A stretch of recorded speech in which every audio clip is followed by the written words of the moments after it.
Hey friends, let's make this cute, whimsical little snowman. Super quick and easy. He's made out of a 1 by 3 by 5 inch wood chunky block.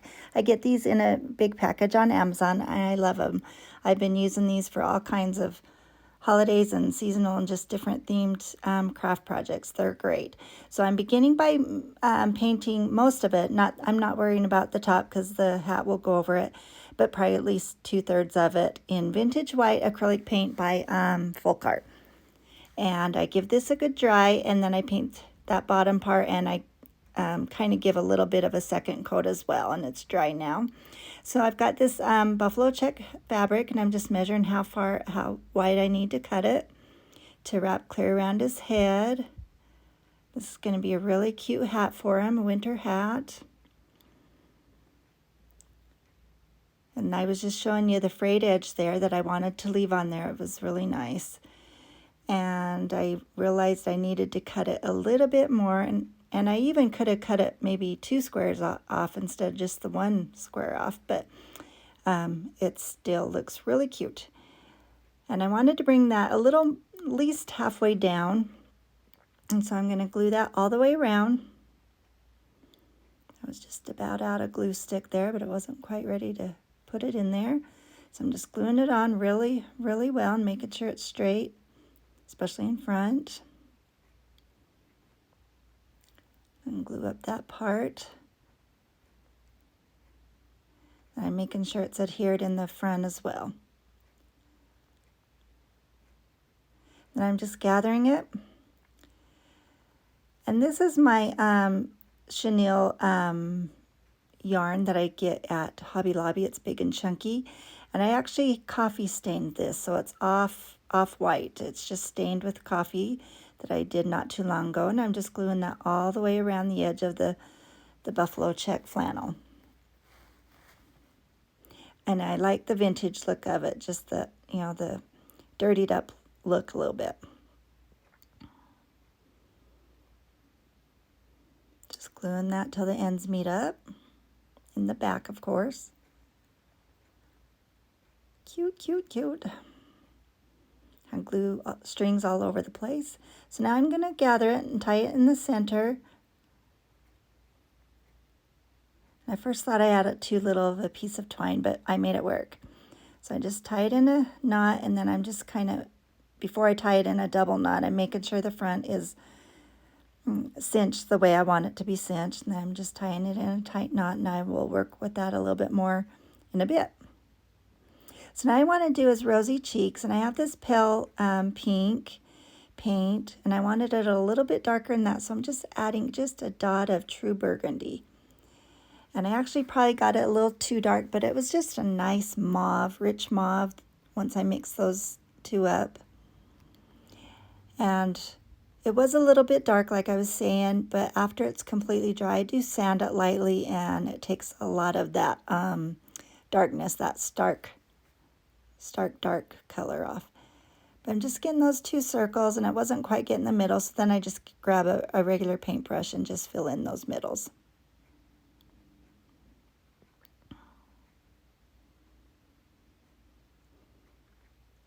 So he's got rosy, rosy cheeks.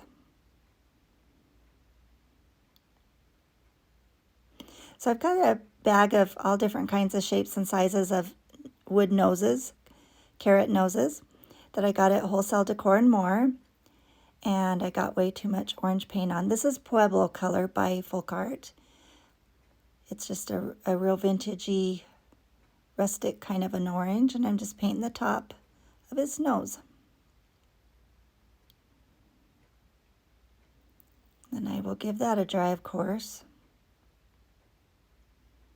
So here's where I take some fine grit sandpaper, just go over it very softly, gently, and I just kind of soften those cheeks slightly. And I wanted to sand the edges and the corners anyway, so it worked out just fine. So it lightened it just a wee bit, and then I'm going to sand his nose to match.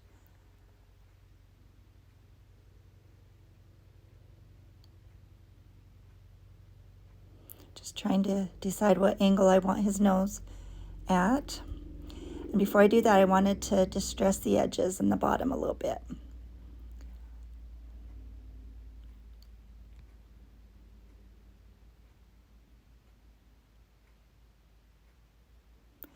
So I've got these Bedham acrylic markers.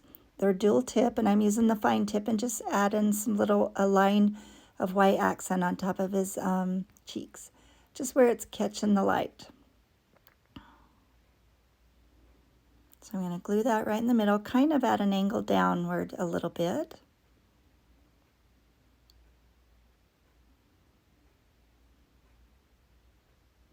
Then I'm using the black one, the fatter end, to draw 2 circles for his eyes.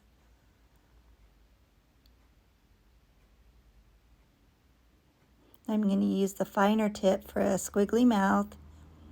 Then I work on his circles for his eyes a little bit, make them a little more perfectly round, and then I give him some eyebrows. He's coming to life. So after that's good and dry, then I've got these pine cone and berry Christmas picks that I get on Amazon. So I'm just gluing that right at the top of the fur of his hat. Just securing it underneath there really well.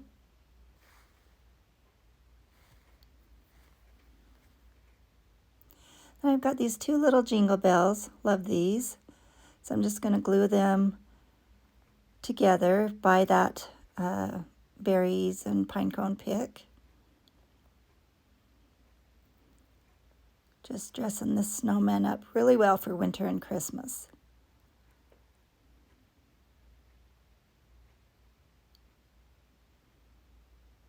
And I'm grabbing the fine tip of the white marker and giving him some dots in his eyes, and then some dots and lines on the nose. I think that always makes our projects look really cute. So I've got this scrap piece of cardstock, craft paper cardstock. I'm just cutting a tiny tag, and I'm going to use my corner rounder and round those corners. Then I've got these little alphabet letter stamps. I got those at Hobby Lobby. And I'm going to stamp burr on it.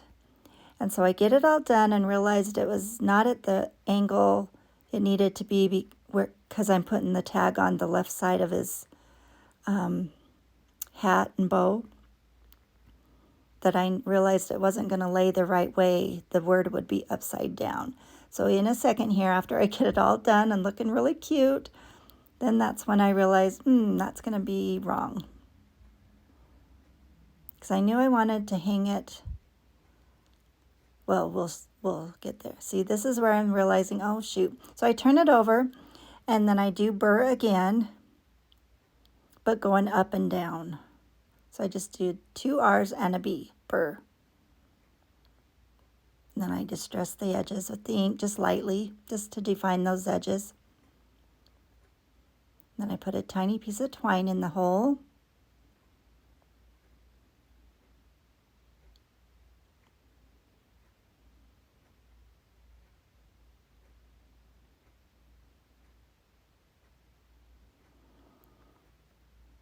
So now I'm going to wrap twine around my fingers 4 or 5 times. So it was a thicker, heavier bow, and then wrap a tail around the center there, and then I'm just going to glue that right in the center where the twine is holding that or tying that hat.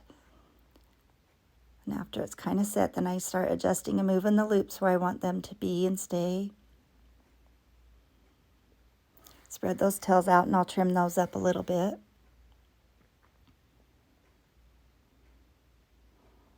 And I know I'm going to hang that tag, but I'm going to first put a little button. And I keep a needle and thread handy at my craft area, so I'm just going to thread that button really quick. Go up and down those holes a couple times. So when I glue it onto my project, it just looks like it was sewn on. It just looks finished to me. I don't always do this, but most of the time I do. And I just kind of like that look. So I'm going to glue that right in the center after I put my tag on, and then I'll put the button on it at the end.